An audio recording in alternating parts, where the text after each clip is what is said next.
Hey everyone, it's BlueLizardJello here, and it's time for the final episode of Everything Possible Before a Boss here at Dark Souls 2. That's right, today, after 11 other episodes, we wrap it up. We do everything we can, we collect every item we can in Dark Souls 2 without killing a single boss. So in order to start, we've made our way to under Drangleic Castle, and we're going to talk to Dark Diver Grandal, and we are finally going to accept his wonderful offer to join the Pilgrims of Dark Covenant. Pick up an Abyss Seal in the process. Now the Abyss Seal is a great little ring for spellcasters. When you're wearing it, you get a 20% damage increase to hexes at a cost of 30 HP per cast, which 30 HP for 20%, that is a fair trade-off. Here's some of the items that Dark Diver does sell. He does sell human effigies, some Bonfire Ascetics, and some spells here. But most importantly, he opens up the Abyss. In order to open the Abyss after the first time, once you join the Covenant, he will open it once for free. After that, you have to spend one human effigy for any time you want to go down there, whether it is to increase your rank in the Covenant or you're trying to farm Bonfire Ascetics. Now, the Abyss is pretty straightforward. You have to kill a certain number of enemies, and you have to light an urn that's found somewhere within the dungeon. So I'm going to speed it up just to make this go a little bit faster for us.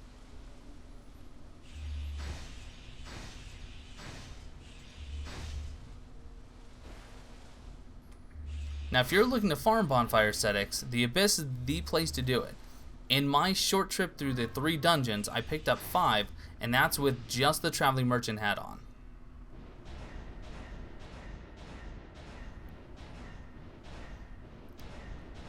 So here I am, just keeping them stun locked for the most part. And the reason why the Flame Butterflies are so important is because you cannot bring a torch down here, so pop a Flame Butterfly, light this urn, and we are almost done with this first dungeon.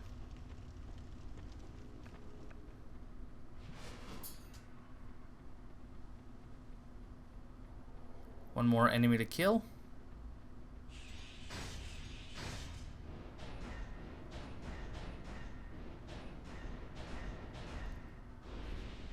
Okay, and with her out of the way, we hop down. You can jump right in the fog, you're fine, and that's dungeon number 1.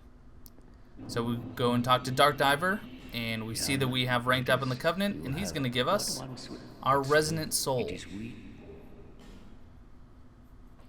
So we are now considered at rank 1 in this Covenant.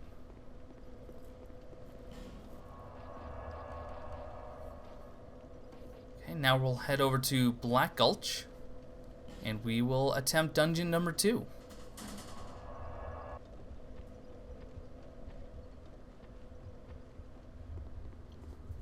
Looks like someone left their souls here, so I guess I'll just pick them up for them.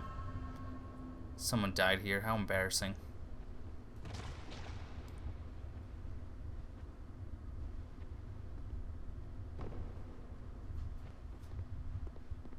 Fine. Yeah. So the way this Covenant works is there are 3 ranks. You get your first rank when you've defeated a single dungeon. You get your second rank not after you've beaten 2 dungeons, but after you've defeated all 3. Once you've defeated all 3, then you get rank number 2. In order to achieve rank number 3, you do have to defeat all 3 dungeons, and you need to take down the Dark Lurker. So here we are in dungeon number 2, same thing as before, going to speed it up, and we'll go ahead and light the torch, and we'll move on.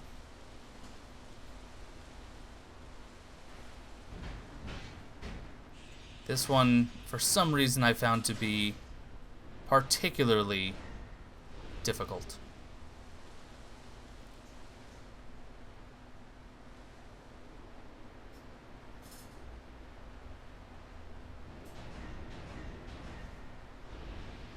However, having a good arsenal of spells at your disposal does make this much more manageable. It's when you run out of said spells that things become very interesting very quickly.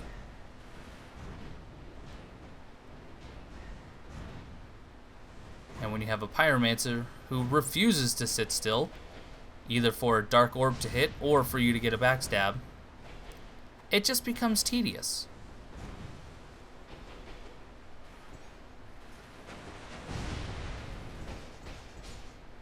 Now luckily I was in water, Had I not been in water, that pyromancy spell he just hit me with would have killed me. Alright, here we are at urn number 2. We will pop that flame butterfly. And now all we need to do is defeat the enemies and survive to the end. And this dungeon is complete.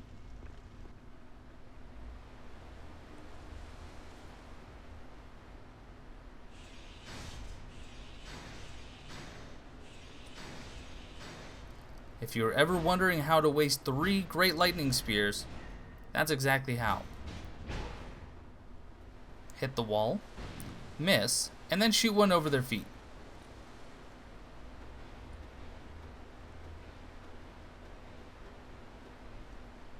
As you can see, when you are out of spells and you're resorting to throwing knives, it just becomes a chore.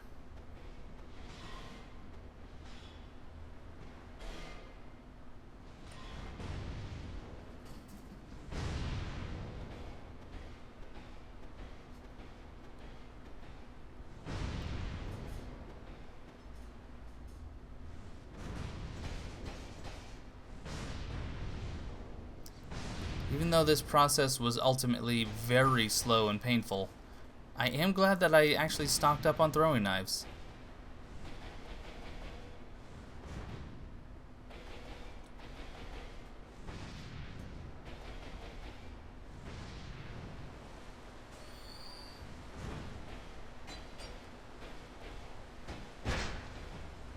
Finally, a backstab.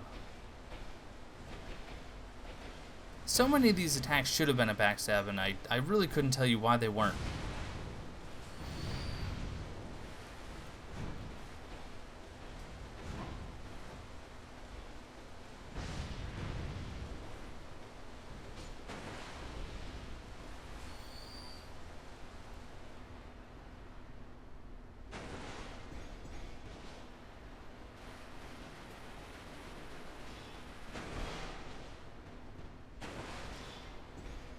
Now this sorcerer might seem like a bit of a pushover because he has very low health, but you don't want to get caught in any of his magic attacks. I can say that much. Hop down, and dungeon number 2 complete. So in talking with Dark Diver Grandal again, you notice we don't get any special dialogue because we haven't actually achieved the next rank in the Covenant, and we won't until we actually defeat the last dungeon. I decided to head to Majula and level up just a little bit before trying to tackle the 3rd and final dungeon in the Covenant. Just enough so that we could get another attunement slot.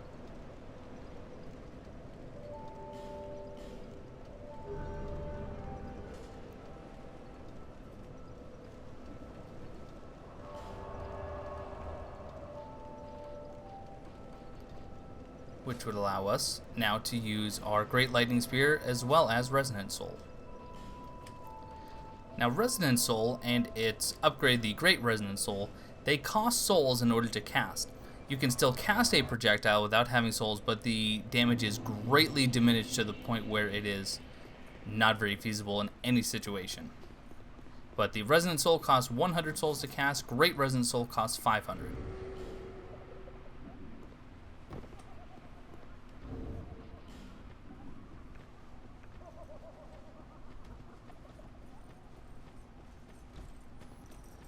So here we are in the Shaded Ruins for one last time, and we're looking for the 3rd portal into the Abyss. That way we can achieve rank 2 in the Covenant, and we can get our hands on a free copy of Great Resonant Soul.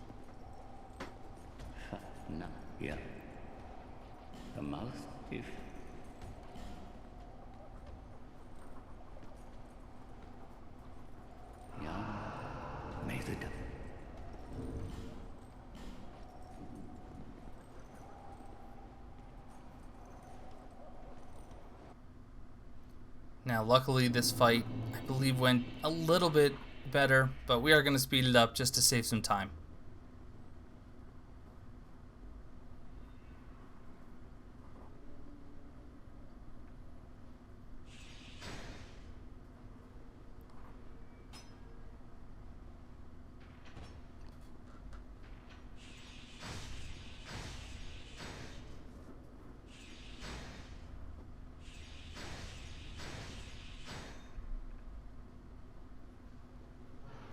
Here's Resonant Soul in action.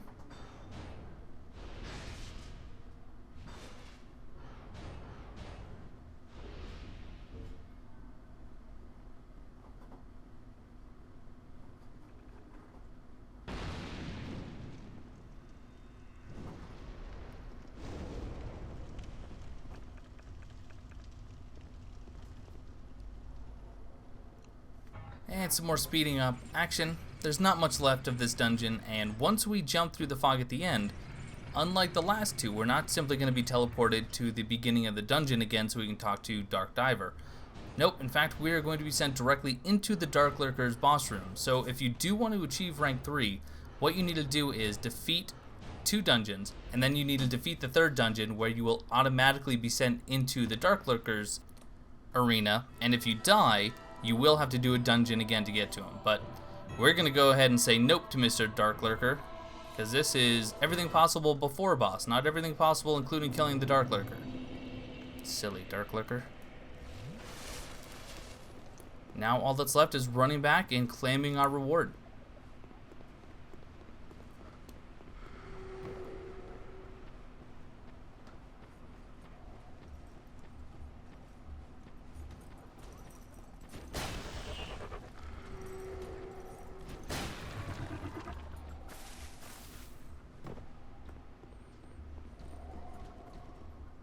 I knew there is more. And now we have Great Resonant Soul. A very powerful hex, at the cost of 500 souls, but still very good to have. I thought about buying a Bonfire Ascetic, but we actually already picked up 5 for free, so I didn't really see the need. Now coming up here is a shortcut that not too many people know about. So when you're running across this log, instead of making it all the way to the other side, get right to the very end and then run off this corner, and then you die. How is that a shortcut, you ask? Ah, glad you asked. In dying, I got nothing. I don't know what I was thinking. I would love to say that it was late at night, but this was about 2 o'clock in the afternoon. I have no excuse. I hope by now, anytime you hear the word pro strat or shortcut, it typically means that I fall off the edge somewhere. But let's go ahead and take care of this Lion Warrior. And let's head back to Majula, because now all that's left is a few odds and ends and some tricks that we can pull in order to get just a few more items out of the game without killing a single boss. In order to start the last process, let's head over to Majula and we'll get started.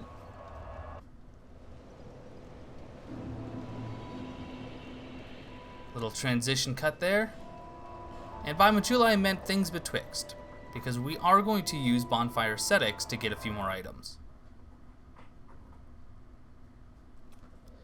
Now through the course of this playthrough, we have uncovered 18 bonfires in Drang Lake. Unfortunately, only 2 of those can actually have Bonfire Ascetics burned at them in order to increase the area's difficulty into New Game Plus. This being one of them.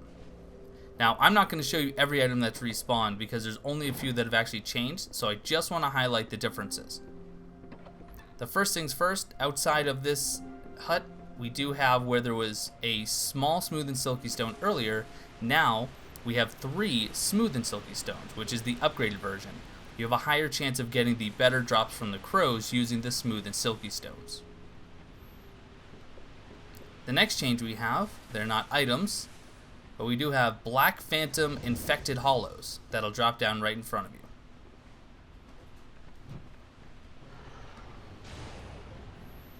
And to think, this is the starting area.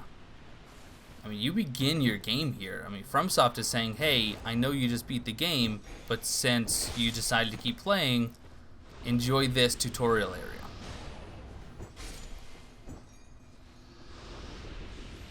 Alright, the next difference here in Things Betwixt. Earlier, we ran down this little path and we got a single rusted coin. Well, now we get a stack of 5. And lastly, again, not item specific necessarily, but going back to the very beginning of the game where you first spawn on the pedestal, we now have enemies. The only time you see these enemies in the game is here in Things Betwixt in New Game Plus and beyond. these are Falconers. So Maulin, at a certain point in the game, which you'll see in just a little bit, will start selling Falconer gear. And these are the enemies that they actually come from. In fact, you can spawn the armor here without ever having to buy it from Maulin. Unfortunately, you don't get to see it in this video, but they do have a very cool attack where they will actually send the Falcon after you. And speaking of Falconer gear, we were lucky enough to get a single drop and get their armor piece. Alright, now back in Majula. We're going to go talk to Maulin, speaking of which, and we're going to spend 16,000 souls. So I'm just going to buy 16 of this infantry armor just because it's very simple math. Now that I've spent 16,000, we're going to die. This is not a joke. This is not me making fun of pro strats and shortcuts. You should die. And the reason is you want to approach him again with 0 souls. So we're going to leave that bloodstain exactly where it is, and we're going to go talk to Maulin again.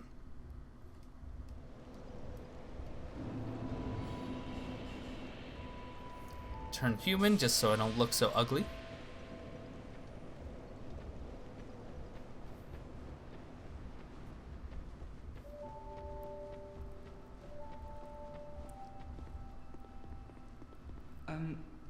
And now, once we use the talk feature, we get a free Aurous Armor Set. So normally, the only other place you can get this transparent version is to actually farm the Black Phantom in the Grave of Saints. And here he does have expanded inventory. The reason he has expanded inventory is because we spent 16,000 souls with him. He upgrades twice, once at 1,000 and once you spent another 15,000. So typically I'll just spend 16,000 at once and get both inventory upgrades all at once. And now it's time to burn our first Bonfire Ascetic here in Majula. So now we are effectively in New Game Plus here in this area alone.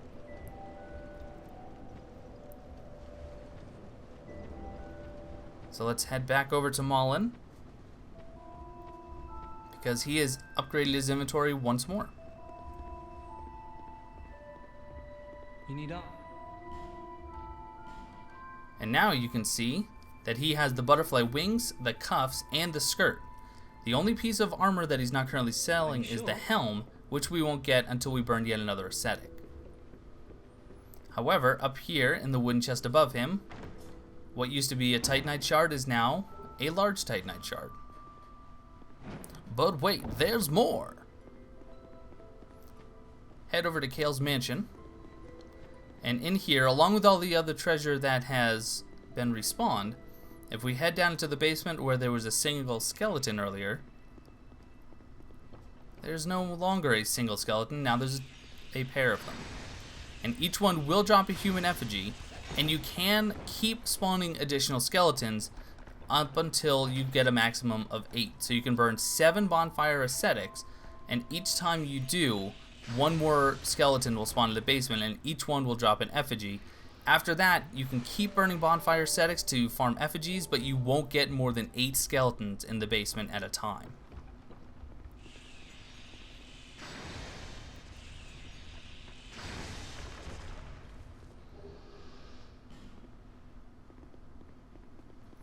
Okay, so that's the difference here in New Game Plus Majula. Now let's see what New Game Plus Plus has to offer. So we're going to head back, we're going to burn one last effigy here, and see what changes. Now unfortunately, I don't show that Maulin now sells the butterfly helm in his inventory. Please take my word on it, he does. He does. No, he does. He does. Check the wiki if you don't believe me. Where do you think I get my information? Or where do you think I put my information when I want to make stuff up? Anyway, we climbed the ladder once more to the wooden chest where we had a Titanite shard, then a large Titanite shard, and now we have the Moon Butterfly Shield. So if you want the complete set, there you go.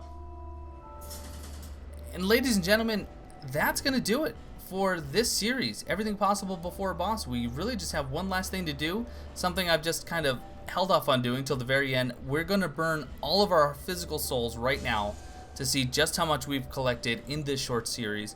It's been a blast. I've learned a ton about the game just by doing the research and actually putting in the time to make these videos. I've met a lot of cool people out there in the comments, and thank you so much for the support for the channel and the series in general.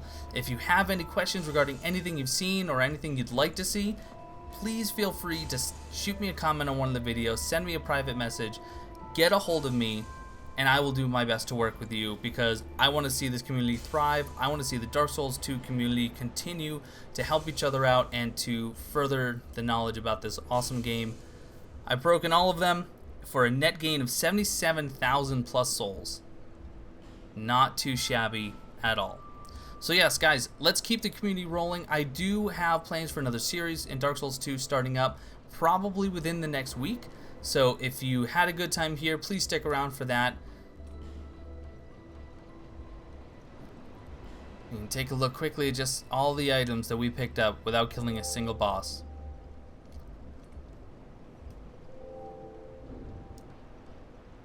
But until then, thank you guys for watching, and I will catch you next time.